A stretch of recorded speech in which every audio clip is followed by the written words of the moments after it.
සියලුම දෙනා සාදරයෙන් පිළිගන්නවා LLM පුවත්පත් නාලිකාව වෙත. මුලින්ම මතක් කරන්න ඕනේ ඔයා අපේ නාලිකාවට අලුත් කෙනෙක් නම් දැන්ම subscribe කරලා bell icon එක on කරලා තියාගන්න කියලා. ඒ වගේම වීඩියෝ එකට like එකක්, comment එකක් දාන්න අමතක කරන්න එපා. දැන් අද දින විශේෂ පුවත් බලමු. 2022 මැයි 9 වෙනිදා ගෝඨාගෝ ගම අරගලකරුවන්ට එල්ල වූ පහරදීම් වැළැක්වීමට නිසි පියවර නොගැනීම සම්බන්ධයෙන් දේශබන්දු තෙන්නකෝන් මහතාට එරෙහිව ගොනු කළ පුද්ගලික පැමිණිල්ල ප්‍රතික්ෂේප කළ කොළඹ ප්‍රධාන මහේස්ත්‍රාත් අධිකරණයේ නියෝගය නීතියට පටහනි බව කොළඹ ප්‍රධාන මහාධිකරණය තීරණය කළේය. එම පැමිණිල්ල නැවත සලකා බැලීමට මහේස්ත්‍රාත් අධිකරණයට නියෝගය කරේත. දෙහිඅත්තකණ්ඩිය මහියංගනය මාර්ගයේදී ත්‍රිරෝද රථයක් හා පෞද්ගලික බස් රථයක් ගැටීමෙන් 33 හැවිරිදි මවක සහ ඇයගේ 4 හැවිරිදි පුතු මියගොස් ඇත. අනතුරින් තුවාන ලැබූ පියා සහ වැඩිමල් පුතු රෝහල් ගත කළ ඇති අතර බස් රථයේ රියදුරු අත්අඩංගුවටගෙන පරීක්ෂණ සිදු කරයි. මිහින්තලේ සීප්පුකුලම ප්‍රදේශයේදී පුලුස්සා මරා දැමූ අම්බබෝ නමැති වනාලියා අධික ශාරීරික පීඩනයේ හේතුවෙන් මියගොස් ඇති බව මරණ පරීක්ෂණයෙන් අනාවරණය විය. සිද්ධියට සම්බන්ධ සැකකරුවන් තිදෙනා මේ මාස 24 දක්වා රක්ෂිත බන්ධනාගාරගත කර ඇත. උඩුදුම්බර ගංගොඩ ප්‍රදේශයේ සිදු වූ නාය යාමෙන් මියගිය පාසල් සිසුන් තිදෙනා ඇතුළු 23 දෙනා සිහි කරමින් උඩුදුම්බර ද්විතීක පාසලේ දානමය පුණ්‍ය කර්මයක් පැවැත්විනි. පාසල නැවත ආරම්භ වූ දිනේ මෙම වැඩසටහන ගුරුවරුන්, සිසුන් සහ දෙමාපියන්ගේ සහභාගීත්වයෙන් සිදු විය. හිටපු මන්ත්‍රීවරයෙකු අභාව ප්‍රාප්ත වේ. හිටපු බන්ධනාගාර හා ප්‍රතිසංස්කරණ නියෝජ්‍ය අමාත්‍ය SC මුතුකුමාරන මහතා සහ අනුරාධපුර දිස්ත්‍රික්ක හිටපු පාර්ලිමේන්තු මන්ත්‍රී ජනක් මහේන්ද්‍ර අධිකාරි මහතා අභාව ප්‍රාප්ත වී තිබේ. දෙදිනාම දිගු කලක් දේශපාලන ක්ෂේත්‍රයේ සේවය කළ නායකයන් වෙති. වවුනියාව ඊච්චංකුලම ප්‍රදේශයේදී 19 දින පවුලාරවුලක් හේතුවෙන් ස්වාමි පුරුෂයෙකු විසින් සිය බිරිඳ කපා කොටා ඝාතනය කර ඇතැයි පොලිසිය පවසයි. සැකකරු අත්අඩංගුවට ගෑමේදී ඔහු සිය ගෙල පිහියකින් කපාගෙන තුවාල කරගෙන බරපතල තුවාල හේතුවෙන් වවුනියාව රෝහලේ දැඩි සත්කාර ඒකකයට ඇතුළත් කර ඇත. මියගොස් ඇත්තේ වයස අවුරුදු 37ක් වූ කාන්තාවකි. කඩිනම් මූල්‍ය පහසුකමක් යටතේ ඇමරිකානු ඩොලර් මිලියන 206ක් ශ්‍රී ලංකාවට ලබා දීමට IMF විධායක මණ්ඩලය 19 දා එකඟ වී ඇත. දිට්වා සුලිකුණාටුවෙන් පසුව ඇති අභියෝගවලට මුහුණ දීම සඳහා මෙම මුදල විස්තීර්ණ අරමුදල් ණය වැඩසටහනට අමතරව ලබා දීමට නියමිතය.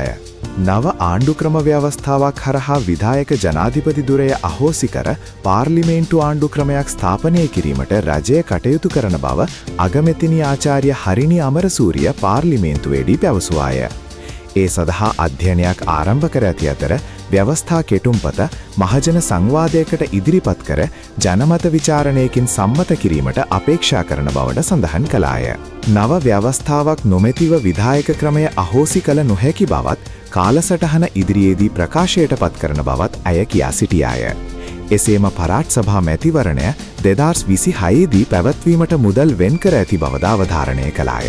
මැති ඇමැතිවරුන් කළ වැරදි සංගවා ගැනීමට ඒවා රාජ්‍ය නිලධාරීන් පිට පටවමින් වත්මන් ආණ්ඩුව වගකීමෙන් මිදමින් සිටින බව සංජීව එදිරිමාන්න මහතා චෝදනා කළේය. රන්වල රියානතුර, කන්ටේනර් මගඩිය, ආපදා කළමනාකරණය සහ හොර බාල බෙහෙත් සිද්ධීන් වනි උදාහරණ ඔහු පෙන්වා දී මෙය අසාධාරණ හා වැරදි ප්‍රවේශයක් බව කියා සිටියාය. 19 දා කොළඹ කොටස් වෙළඳපොලේ සමස්ත මිල දර්ශකය ඒකක 143.4කින් පහත වැඩි 221,049.09 දක්වා ළඟා වූ අතර SNOP ශ්‍රී ලංකා මිල දර්ශකයද ඒකක 9.8කින් අඩු වී 6,056.54 ලෙස වාර්තා විය. ඒ දින වෙළඳපොළ සමස්ත පිරිවටුම රුපියල් බිලියන 3.45ක් ලෙස සඳහන් විය. දිට්වා සුලිකුණාටුවෙන් හානි වූ දහසකට අධික ආගමික, සංස්කෘතික හා පුරාවිද්‍යාත්මක ස්ථාන කඩිනමින් පෙරතත්වයට පත් කිරීම සඳහා රජය ක්‍රියාත්මක වන බව ඇමති ආචාර්ය හිනිදුම සුනිල් සෙනවි මහතා පවසයි.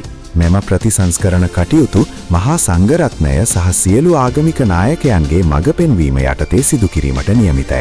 පවතින ආපදා තත්ත්වය හේතුවෙන් පවුල් 22096කට අයත් පුද්ගලයන් 66130 දෙනෙක් රටපුරා සුරක්ෂා මධ්‍යස්ථාන 723ක රැඳී සිටින බව ආපදා කළමනාකරණ මධ්‍යස්ථානය පවසයි.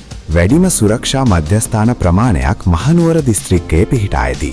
නුවරඑළිය සහ බදුල්ල දිස්ත්‍රික්කවලද විශාල පිරිසක් රැඳී සිටිති. සමස්ත ආපදාවෙන් පුද්ගලයන් ලක්ෂ 170කට ආසන්න පිරිසක් බලපාමි 643 දෙනෙක් මියගොස් ඇත.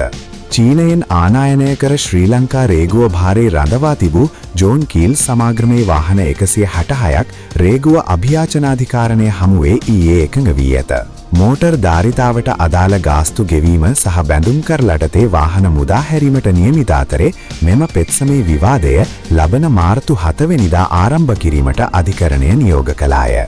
දිවයින පුරා සිදු කළ විශේෂ අපරාධ සහ මද්‍රව්‍ය නිවාරණ මෙහෙයුමකී පුද්ගලයන් 610 දෙනෙකු අත්අඩංගුවට ගෙන ඇතැයි පොලිස් මාධ්‍ය කොට්ටාසය පවසයි.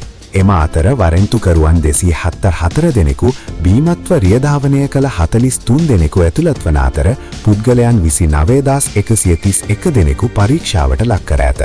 කොළඹ ජාතික රෝහලේ වැඩබලන නියෝජ්‍ය අධීක්ෂක වෛද්‍ය රුක්ෂාන් බෙල්ලනගය රාජ්‍යකාරී කටයුතු తాවකාලිකව තහනම් කර ඇත. අනුමතියකින් තොරව ජනමාධ්‍ය වෙත ප්‍රකාශ කිරීම හේතුවෙන් මෙම තීරණය ගන්න ඇත. ඉදිරියේදී විධිමත් විනය ක්‍රියාමාර්ග ගන්නා බව සෞඛ්‍ය අමාත්‍යාංශය සඳහන් කරයි. හෙට දිනේ පුවත් බැලීමට සබස්ක්‍රයිබ් කරලා බෙල් අයිකන් එක ඔන් කරලා තියාගන්න.